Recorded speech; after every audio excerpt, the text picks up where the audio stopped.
وانشق البحار. Assalamualaikum warahmatullahi wabarakatuh. Bismillahirrahmanirrahim.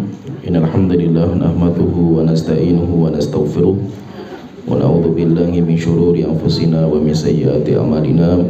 May yahdihillahu fala mudilla lahu wa may yudlil fala hadiya lahu. Wa asyhadu an la ilaha illallah wahdahu la syarika lah wa asyhadu anna Muhammadan abduhu wa rasuluh, amma ba'du. Kita melanjutkan pembahasan tentang iman kepada para nabi dan rasul,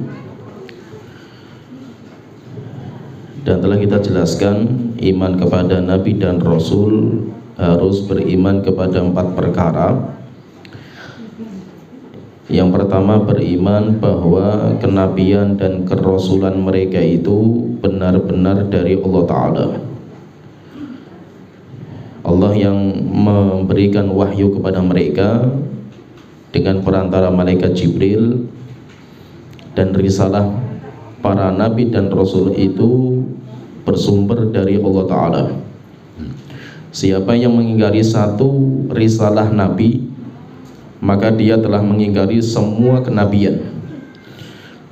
Kemudian yang kedua, kita beriman kepada nama-nama mereka, dan nama mereka itu ada 2. Ada nama yang disebutkan secara rinci, maka kita beriman dengan nama mereka secara rinci. Ada juga nabi-nabi yang tidak disebutkan namanya, hanya disebutkan kisah atau julukannya, maka kita beriman kepada nama-nama itu secara global. Telah kita sebutkan bahwa nama nabi yang Allah sebutkan dalam Al-Quran itu hanya 25 itu yang terkenal, dan banyak kisah-kisah yang Allah sebutkan dalam Al-Quran, kisah nabi dan rasul, tapi tidak disebutkan namanya, siapa namanya. Kalau nama yang ada dalam hadis itu ada beberapa nama, seperti Syif, walaupun khilaf panjang di antara ulama tentang derajat hadisnya. Apakah hadisnya itu kuat atau tidak. Itu Syif itu anaknya Nabi Nuh, anaknya Nabi Adam. Kemudian juga ada yang namanya Yusha bin Nun. Kalau Yusha bin Nun hadisnya sahih, hadisnya sahih. Kemudian juga ada Khadir atau Khidir, walaupun sebagian terjadi perbedaan apa Khidir itu nama atau gelar, julukan. Kisahnya ada dalam Al-Quran, tetapi namanya nggak disebutkan. Demikian juga ada nama-nama nabi yang terkenal, walaupun tidak disebutkan dalam hadis, terkenal sampai zaman sahabat, seperti Daniel, Samuel, itu ada. Tapi di dalam hadis yang sahih tidak disebutkan, dalam Al-Quran juga tidak disebutkan. Intinya bahwa kita kalau mendapatkan nama nabi dalam Al-Quran maupun hadis yang sahih, maka kita beriman secara rinci nama-nama nabi itu. Sedangkan yang tidak disebutkan, maka kita beriman secara global, dan kita tidak berlebihan dalam menetapkan nama-nama mereka. Selama Al-Quran dan hadis tidak membicarakan, maka kita diam, kita diamkan, dan kita tidak usah mencari nama-nama mereka yang memang Allah dan Rasulullah tidak menyebutkan. Kemudian kita akan bahas yang ketiga, pembahasan kita yang ketiga, konsekuensi kita beriman kepada nabi dan rasul. Yang ketiga adalah membenarkan ajaran dan berita yang mereka sampaikan.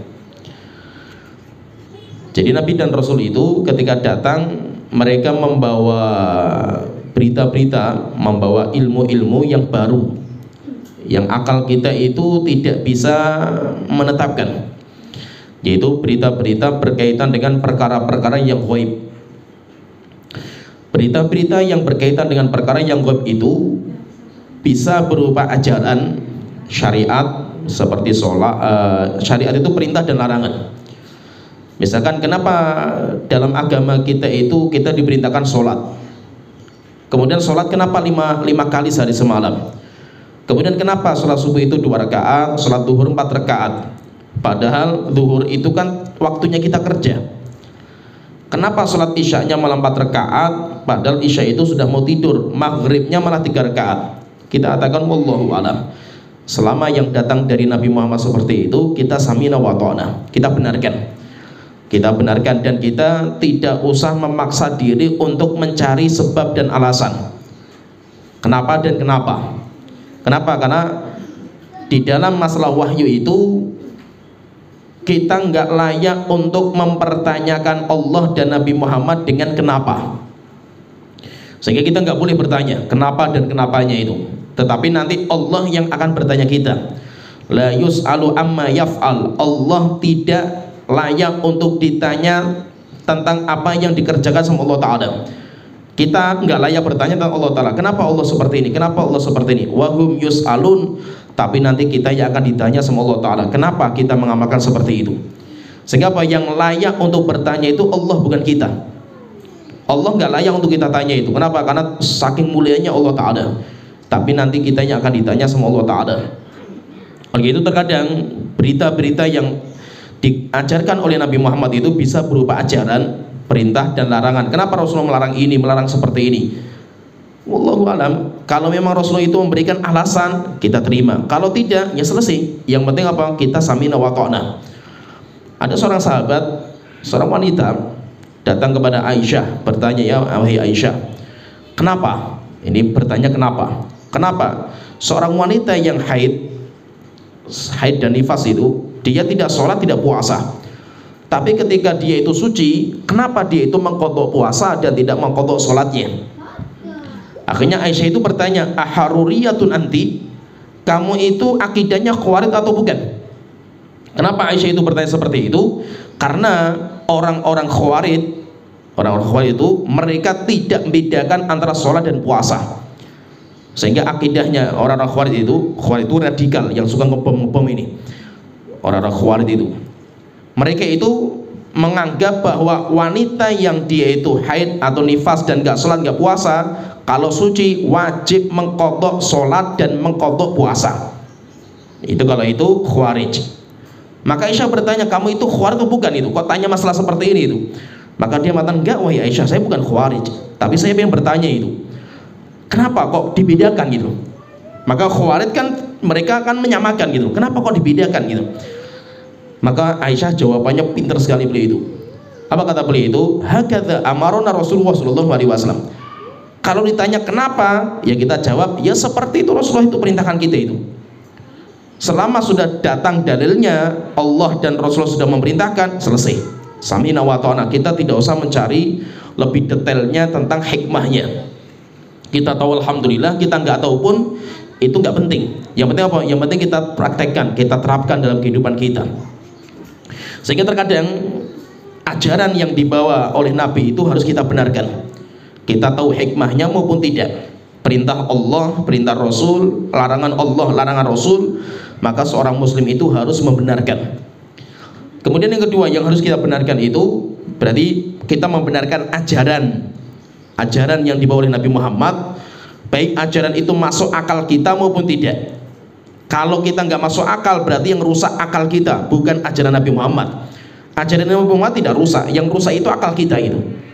Terkadang teknologi kita itu belum sampai ke sana. Allah dan Rasul sudah mengabarkan sesuatu, tapi teknologi kita nggak sampai itu. Akhirnya apa? Ketika nanti teknologi semakin kuat, baru benar. Kenapa kok harus seperti itu? Kenapa harus seperti itu? Akhirnya apa? Sekarang banyak ilmuwan-ilmuwan itu ketika mereka meneliti, hasil karya mereka itu persis dengan apa yang dikabarkan oleh Allah dan Rasulullah SAW. Maka itu apa? Maka intinya itu apa yang diajarkan oleh Allah dan Rasulullah itu pasti benar, tidak mungkin salah. Kalau memang teknologi kita nggak membenarkan, maka yang salah bukan agama kita, yang salah adalah teknologinya. Berarti apa? Teknologinya itu belum paten, belum bisa membongkar rahasia itu. Tetapi kalau dalam agama kita luar biasa. Bicara masalah kenapa seorang wanita yang dicerai itu masa iddahnya harus 3 kali haid. Kenapa kok 3 kali haid itu? Itu luar biasa, diteliti sama para ilmuwan itu rupanya seorang wanita itu ketika berhubungan intim, maka gambaran laki-laki itu membekas di rahimnya. dan gambaran itu akan hilang ketika 3 kali haid, dan itu diteliti, teknologi mereka membenarkan. Sehingga sampai akhirnya sekarang itu ada sebuah teknologi untuk membongkar apakah wanita itu selingkuh atau tidak, itu ada sekarang itu. Dari apa? Dari rahimnya, dipelajari rahimnya itu. Maka itu apa? Kenapa seorang wanita yang dicerai atau meninggal lebih lama lagi itu? Supaya apa? Supaya rahimnya itu benar-benar bersih. Sampai akhirnya penelitian ini, seorang penelitinya itu sampai akhirnya masuk Islam juga itu. Dia mengatakan tidak ada wanita paling suci kecuali hanya wanita Islam. Kenapa? Karena mereka ada masa iddah.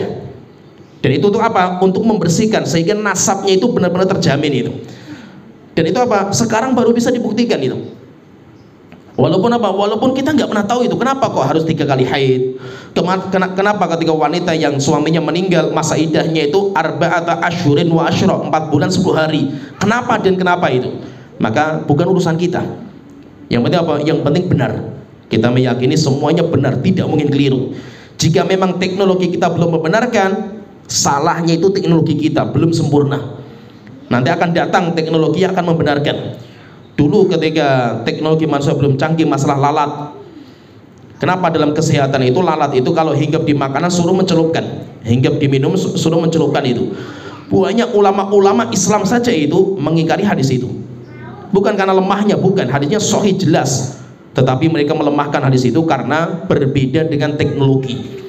Akhirnya apa? Diingkari. Sekarang baru terbukti rupanya lalat itu dia itu punya penawar akan racun bakteri, sehingga lalat kalau hinggap di tempat yang kotor, kenapa dia itu nggak terkontaminasi itu? Karena dia punya ramuannya, penawarnya. Dia itu membawa racun, membawa kuman itu, tapi dirinya itu aman. Kenapa dirinya aman? Karena dia punya penawar. Ketika dia pindah ke makanan dan minuman, maka racun yang ada dalam dirinya itu dikeluarkan, disebarkan, dan penawarnya itu untuk dirinya itu nggak akan lepas kecuali dalam kondisi dia mau mati.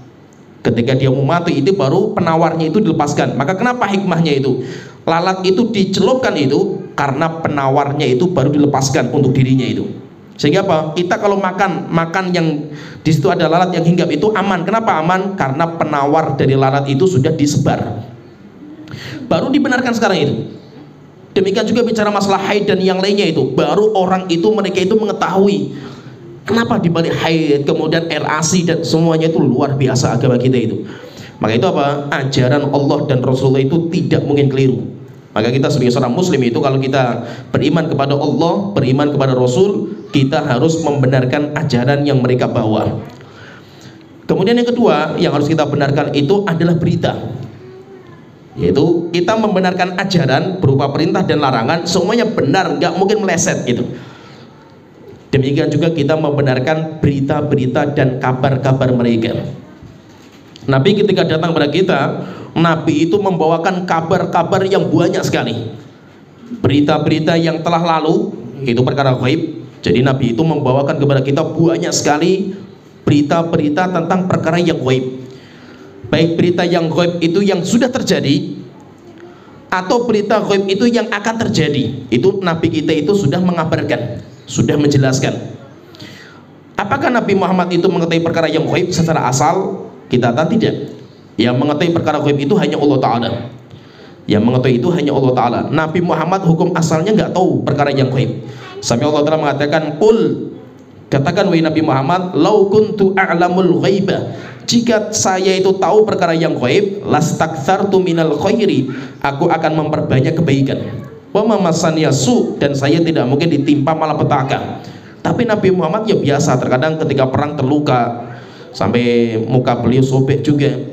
Kenapa? Karena beliau tidak tahu perkara yang gaib. Kalau beliau tahu nanti kalau saya berangkat perang itu seperti ini, Nabi Muhammad tidak akan berangkat. Kenapa? Karena hukum asalnya Nabi Muhammad itu tidak tahu perkara yang gaib, kecuali jika dikabari oleh Allah lewat perantara malaikat Jibril. Ketika dikabari sebuah kabar, Nabi Muhammad itu mendapatkan kabar dari malaikat Jibril, baru setelah itu Nabi Muhammad itu mengetahui. Jadi tahunya kapan Nabi Muhammad perkara yang gaib itu? Setelah mendapatkan wahyu.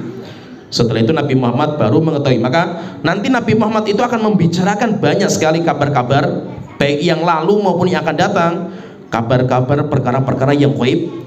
Dan nanti para sahabat itu mereka itu baru sadar akan sabdanya Rasulullah ketika kejadiannya sudah terjadi. Dan itu sering sekali. Bahkan kalau kita membaca hadis Rasulullah SAW itu terhadap kabar-kabarnya Rasulullah yang akan datang, kalau yang sudah terjadi selesai, tapi ini yang akan datang itu, para sahabat sampai lupa hadisnya itu. Mereka sampai lupa. Kenapa? Nabi Muhammad ngomong sudah lama sekali itu, sampai mereka lupa itu. Tapi ketika kejadian mereka lihat dengan mata mereka, baru mereka mengatakan, oh Rasulullah dulu pernah ngomong seperti ini itu. Baru kejadian itu. Dan itu sering sekali Rasulullah SAW mengatakan seperti ini. Oleh itu kalau kita membaca hadis, banyak sekali kabar-kabar yang dikabarkan sama Rasulullah SAW, dan kabar-kabar itu benar, tidak mungkin meleset. Tapi terkadang yang perlu kita pahami itu, untuk memastikan kabarnya Rasulullah itu untuk kejadian ini, kabarnya Rasulullah untuk kejadian ini, itu terkadang tidak sembarangan. Kenapa? Karena memastikan sebuah hadis untuk sebuah kejadian ini bukan sesuatu yang mudah. Yaitu, maka itu terkadang ada ustadz-ustadz yang kita namakan dengan ustadz-ustadz akhir zaman itu, kita katakan mereka itu, kenapa mereka itu peramal? Mereka kita katakan peramal karena mereka terlalu berlebihan dalam menetapkan sebuah kejadian terhadap kabar-kabar hadis. Seperti ini. Terkadang Nabi Muhammad itu tidak memastikan kapannya, kejadiannya kapannya itu terkadang nggak dipastikan, maka memastikan pun nggak sembarangan. Dan kalau kita perhatikan itu banyak sekali hadis-hadis yang menceritakan tentang kabar-kabar itu, yaitu kabar-kabar dari Rasulullah SAW. Rasulullah mengabarkan banyak sekali kabar-kabar, dan kabar-kabarnya Rasulullah SAW itu yang diceritakan sama beliau itu banyak sekali. Saya contohkan beberapa contoh saja.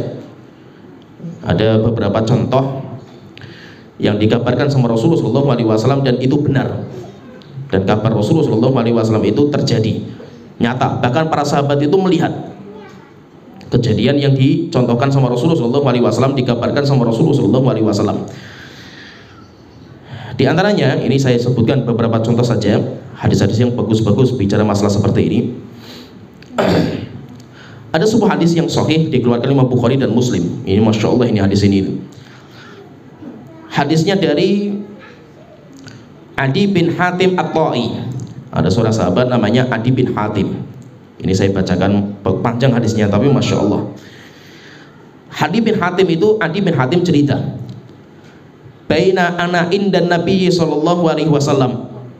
Suatu ketika pernah saya itu sedang duduk bersama Rasulullah. Saya sedang duduk bersama beliau. Id atahu rajulun fasyaka ilaihil faqah. Kita sedang duduk bersama Rasulullah, tiba-tiba ada orang yang datang kepada beliau mengadukan akan kemiskinan. Yaitu dia itu cerita, saya miskin wahai Rasulullah, seperti ini.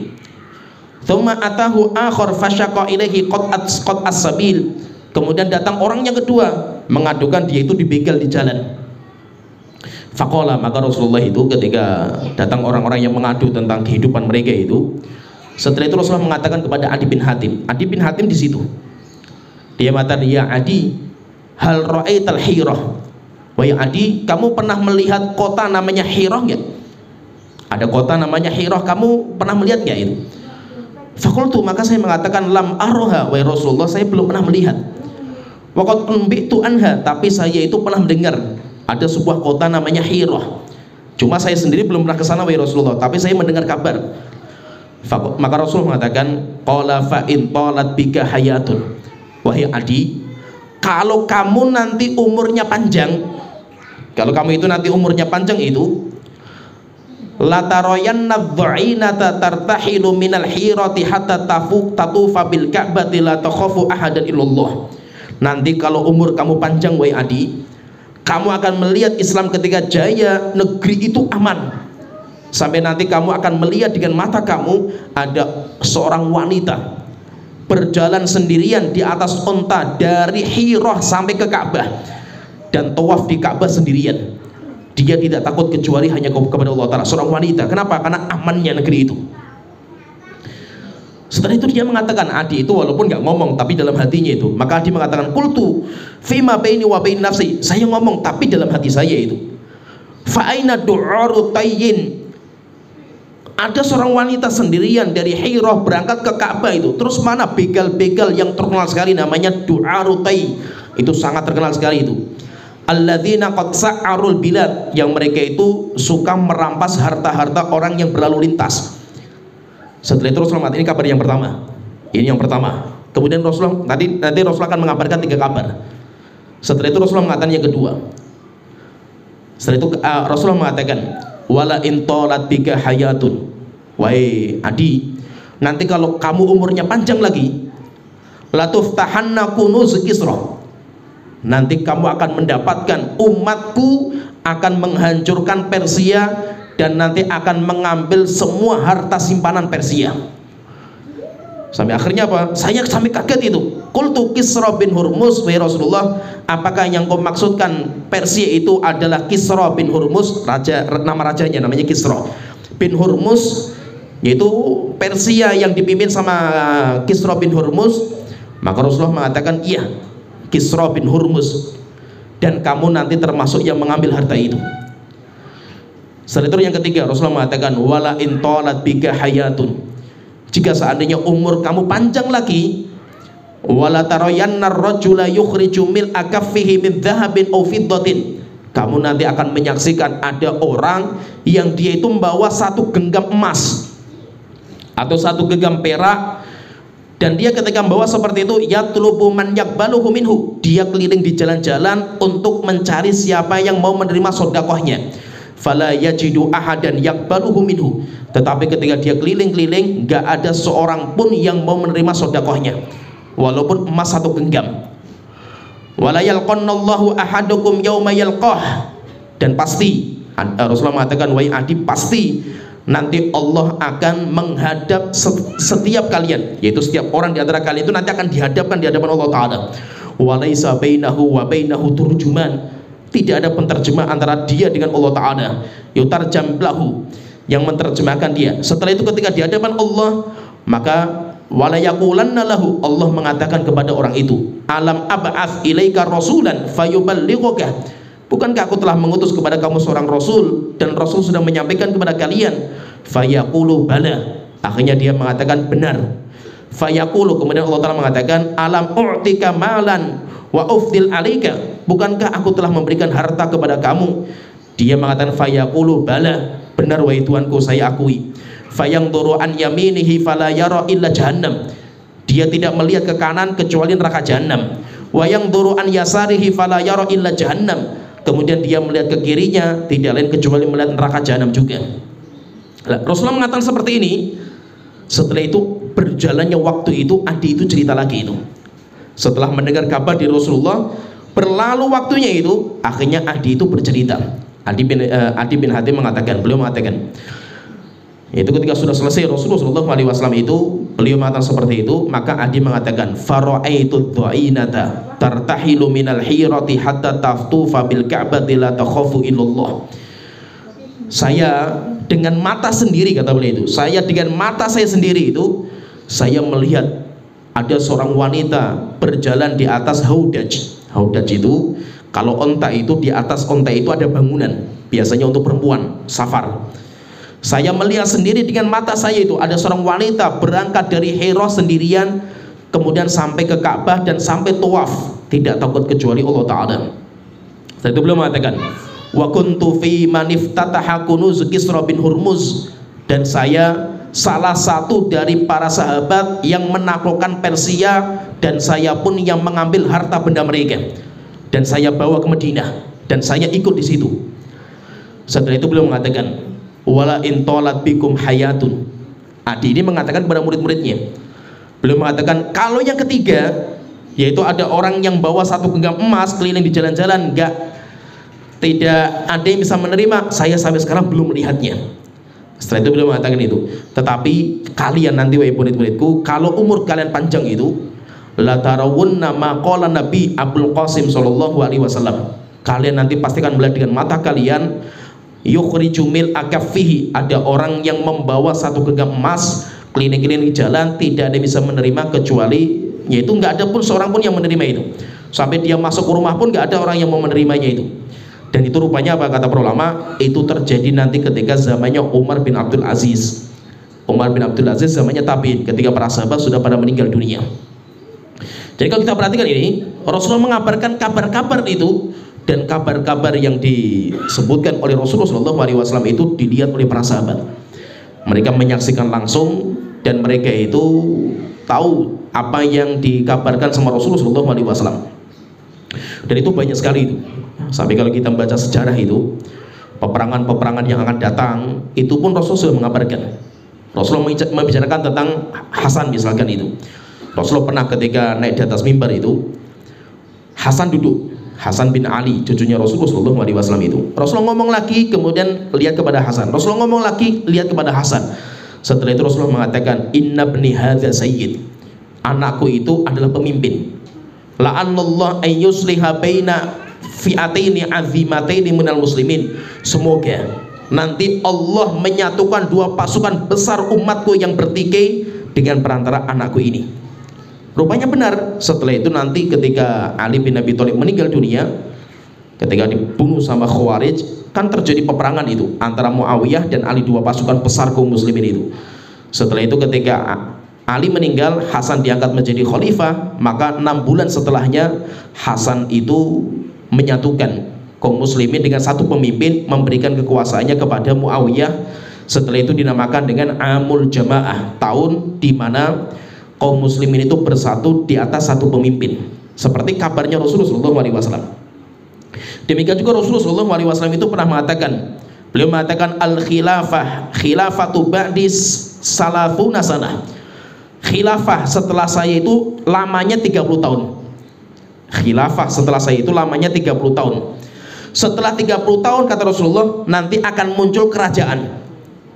Akan muncul kerajaan, tapi khilafah itu cuma 30 tahun itu. Setelah itu rupanya ketika diteliti, Nabi Muhammad meninggal dunia, Abu Bakar menjadi khalifah. Namanya khalifah.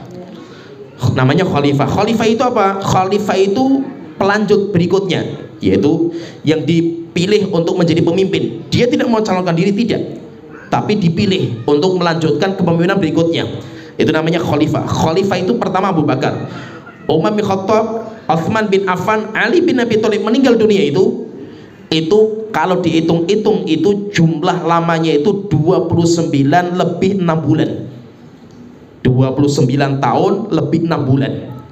Berarti apa kalau kita perhatikan, sampai zaman Ali belum genap 30 tahun. Sampai akhirnya apa? Zaman Hasan bin Ali menjadi pemimpin, beliau memimpin hanya 6 bulan saja. Menjadi khalifah hanya 6 bulan. Setelah itu beliau serahkan kepada Muawiyah di tahun Amul Jamaah.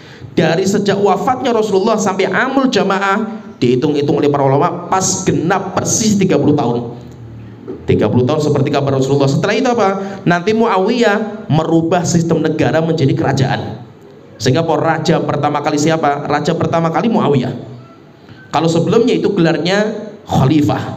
Kalau Muawiyah gelarnya Malik, raja.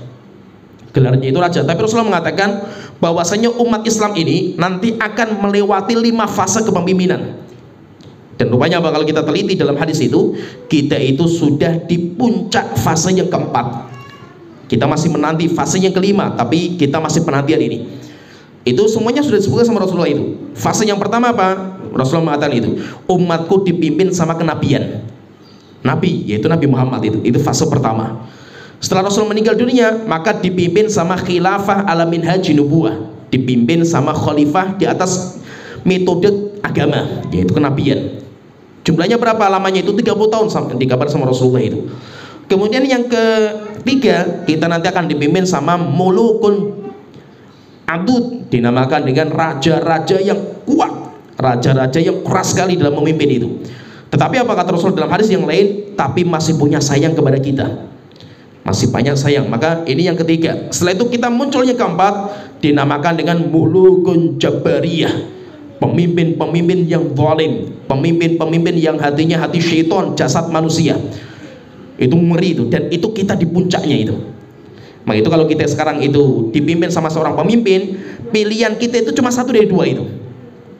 Kita sekarang itu kalau memilih seorang pemimpin itu, pemimpin kita itu cuma satu dari dua, zalim atau lebih zalim lagi. Jadi pilihannya cuma itu. Sekarang kita dipimpin sama pemimpin yang zalim, sabar nggak? Kalau kita nggak sabar, maka kita nanti akan diganti pemimpinnya dengan yang lebih zalim lagi.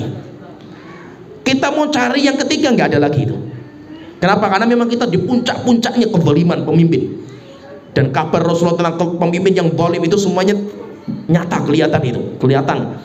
Setelah itu apa? Nanti akan muncul fase yang kelima. Nah, ini kita masih menunggu fase yang kelima itu. Kembali lagi khilafah ala minhaji nubuwah, zamannya seperti zaman Abu Bakar, Umar, Utsman, di mana pemimpin kaum muslimin itu dipimpin sama khalifah lagi, dinamakan khilafah. Tapi siapa itu? Adalah Imam Mahdi. Maka kembali ke Imam Mahdi, nanti Imam Mahdi akan mengembalikan Islam lagi itu. Cuma apa? Kita sekarang itu di puncak-puncaknya kezaliman. Tidak ada cara kecuali apa? Kecuali sabar. Kalau kita nggak sabar, maka akan diganti dengan pemimpin yang lebih zalim lagi. Maka tidak ada cara seperti itu. Maka itu apa? Sikap kita ahlu sunnah dari awal terhadap penguasa pemimpin kita itu, kita sabar. Zalim nggak mereka itu? Zalim. Jelas sekali kita melihat dengan mata kita itu kezaliman mereka itu, nyawa dibunuh dan yang lain, jelas zalim. Tapi mau gimana lagi itu? Kalau kita nggak sabar, akhirnya kita lawan pemimpin kita itu, maka nanti akan diganti dengan yang lebih zalim lagi. Ya kan? Sampai kapan itu? Imam Mahdi nanti akan membawa kita berkah itu Imam Mahdi.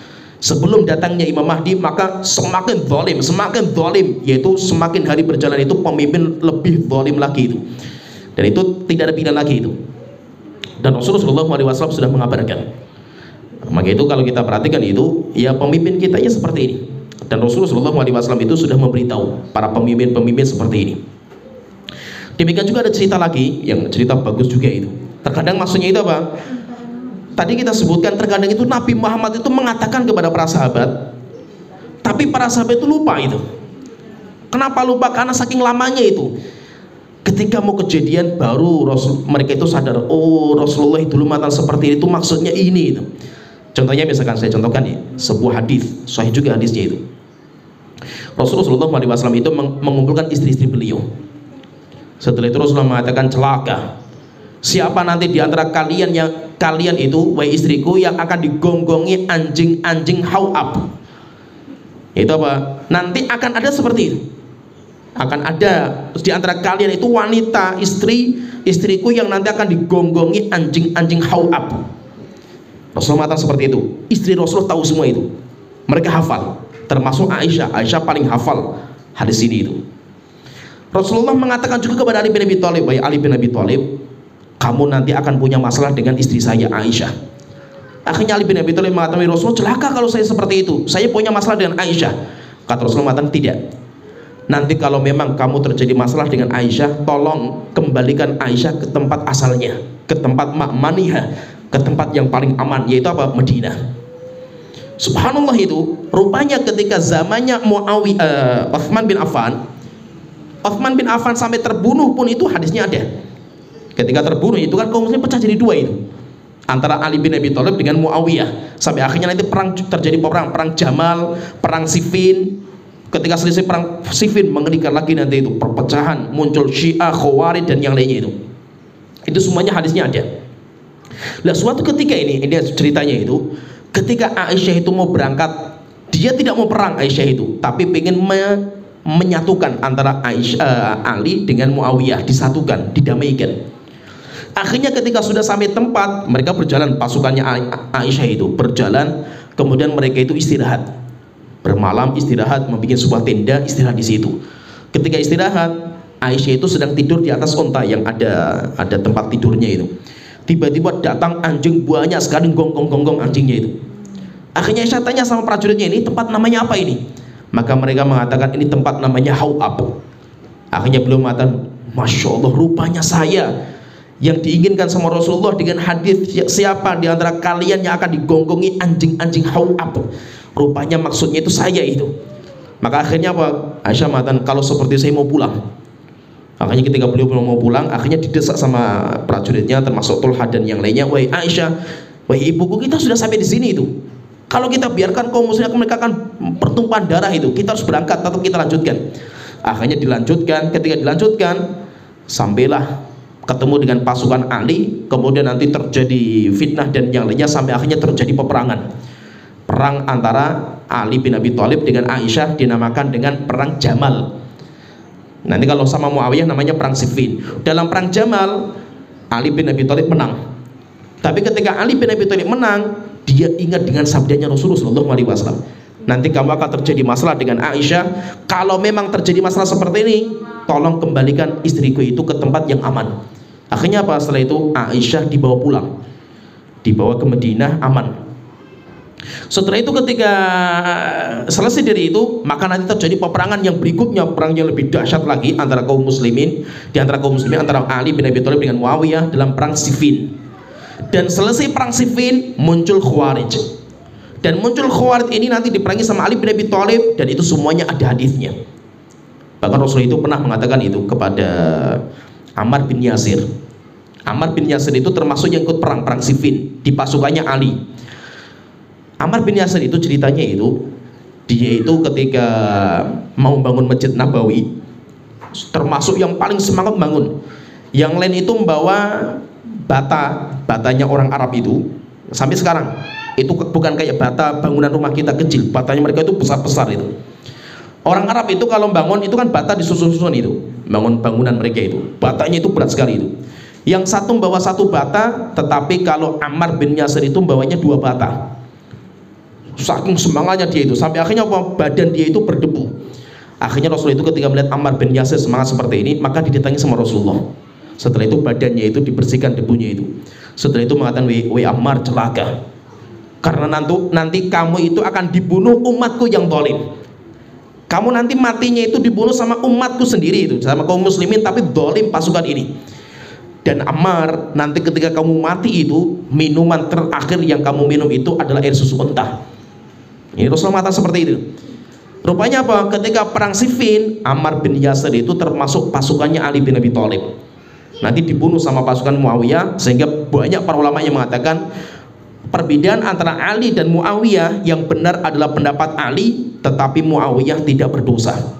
Muawiyah keliru fatwanya itu, tapi dia tidak berdosa dan dia itu mendapatkan satu pahala. Sehingga bagaimanapun khilaf para sahabat itu, kita tidak boleh mencela mereka. Nah, ketika mau perang itu, ketika sudah tua pada Ammar bin Yasir itu, umurnya sudah tua sekali itu, tapi beliau ikut. Ketika beliau itu punya firasat, besok saya mau mati ini. Saya baru ingat sabdanya Rasulullah SAW itu. Setelah itu apa? Beliau itu mau berangkat perang itu minum susu unta. Kemudian beliau mengatakan kepada anaknya itu, saya baru sadar terhadap sabda Rasulullah bahwa saya nanti air minum terakhir yang saya minum itu adalah susu unta, dan ini adalah minum terakhir yang saya minum. Akhirnya beliau berangkat. Setelah itu beliau meninggal dunia juga. Demikian juga ada hadis yang menceritakan tentang cucunya Rasulullah, namanya Husain. Tempat terbunuhnya Husain itu ada hadisnya itu. Karbala itu ada hadisnya itu. Ada sebuah riwayat itu, Rasulullah itu mengatakan kepada istrinya, tolong pintu rumah ditutup karena nanti malaikat Jibril mau datang ke sini. Jadi ditutup kenceng sama istrinya itu. Tidak ada seorang pun masuk. Kenapa? Karena Nabi Muhammad mau bertemu dengan malaikat Jibril, belajar sama malaikat Jibril. Ketika sudah ketemu belajar, tiba-tiba ada orang yang pengen membuka pintu kamar itu. Ketika sudah terbuka sedikit, akhirnya melusuk gitu. Jadi dari bawah itu, rupanya Husain. Setelah itu loncat di pangkuan Rasulullah di hadapan malaikat Jibril itu. Setelah itu dipelukan Rasulullah, dan waktu itu ada malaikat yang lain, bukan malaikat Jibril, ada satu malaikat yang di situ. Setelah itu tanya satu malaikat itu, wahai Muhammad, kamu cinta nggak sama cucu kamu ini? Maka Rasulullah mengatakan, iya, saya cinta sekali itu. Setelah itu malaikatnya mengatakan, wahai Muhammad, celaka, karena nanti cucu kamu itu akan dibunuh sama umatmu sendiri. Setelah itu Rasulullah nanti menangis.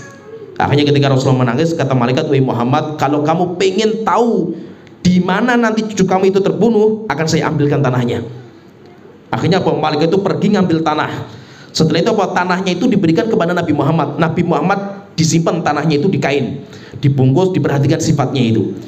Nabi Muhammad meninggal dunia, diwariskan kepada Fatimah.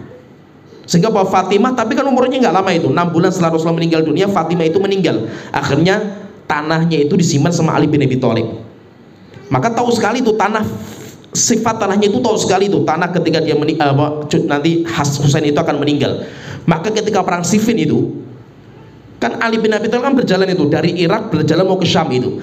Ketika di pertengahan jalan itu melihat corak tanah yang persis dengan tanah itu. Akhirnya beliau turun. Ketika turun itu beliau menggali lubang. Setelah itu menanam kayu di situ atau bongkakan kayu taruh di situ kemudian tutup. Setelah itu mengatakan para prajuritnya yang setia itu, wahai prajuritku, ketahuilah di tempat ini nanti akan bercucuran darah manusia paling mulia. Itu apa? Ali tahu tentang hadis itu. Maksudnya apa? Nanti Husain itu akan meninggal di sini itu. Akhirnya apa? Sampai Ali meninggal dunia selesai. Sampai akhirnya setelah itu ketika Husain itu mau berangkat ke Irak, kan berangkat ke Irak itu, sampai ke sebuah tempat sifat tanahnya sama juga itu. Akhirnya beliau berhenti kemudian tanya sama orang-orang, ini tempat namanya apa? Maka mereka mengatakan namanya Karbala. Maka beliau mengatakan karbun wabala, memang tempat ini tempat yang karbon itu malapetaka, bala itu ujian. Di tempat inilah puncaknya ujian dan malapetaka. Setelah itu sampai ketika Husain itu dibunuh, tetesan darah itu dibongkar sama pasukannya Ali yang dulu pernah jumpa sama Ali itu. Ketika dibongkar itu pas mengenai kayu yang ditanam sama Ali dulu. Kenapa? Karena corak tanahnya itu persis. Dan itu apa? Itu yaitu Ali pun mengetahui itu. Kenapa? Karena dari kabar yang dikabarkan sama Rasulullah SAW. Jadi kalau kita perhatikan banyak sekali kalau kita mau cerita tentang kisah-kisah yang diceritakan sama Rasulullah yang akan terjadi, dan itu kejadian. Para sahabat melihat nyata, langsung mereka itu melihat. Bahkan di antara para sahabat itu ada yang lupa kejadian itu, sampai akhirnya ketika kejadian baru mereka sadar. Setelah itu baru mereka itu ingat kenapa Rasulullah pernah mengatakan seperti itu. Ya, jadi masih kalau kita perhatikan itu, kita sebagai seorang muslim itu harus membenarkan ajaran beliau dan kabarnya beliau. Kalau ajaran itu berupa syariat, ada perintah dan ada larangan, kita benarkan, baik perintah Rasul itu masuk akal maupun tidak masuk akal kita. Larangan Rasulullah itu kita ketahui hikmahnya maupun tidak, maka yang penting kita benarkan selama itu datang dari Allah dan Rasul. Demikian juga kita benarkan berita-berita yang belum sampaikan, berita yang akan datang, berita yang sudah terjadi, bahkan terkadang berita-berita yang tidak masuk dalam pikiran kita, yaitu dalam akal kita. Kenapa? Karena perkara-perkara yang gaib, berbicara masalah surga, neraka, bicara tentang alam kubur. Walaupun apa? Alam kubur kita nggak bisa menembusnya itu, indera kita nggak sampai ke sana itu. Tapi selama yang mengabarkan itu Allah dan Rasulullah, maka berarti itu adalah benar. Kita harus membenarkan. Ya, sampai di sini pembahasan kita tentang konsekuensi iman kepada Rasul yang ketiga. Nanti kita akan bicarakan pertemuan berikutnya konsekuensi beriman kepada Nabi dan Rasul yang keempat, yaitu mengamalkan syariat Rasul yang diutus kepada kita. Syariat Rasul, nanti syariat Rasul itu apa, dan perbedaan antara syariat kita dengan syariat yang sebelumnya, nanti ada perbedaan. Nah, terus konsekuensi kita harus amalkan itu yang apa? Nanti insya Allah akan kita sebutkan di pertemuan berikutnya.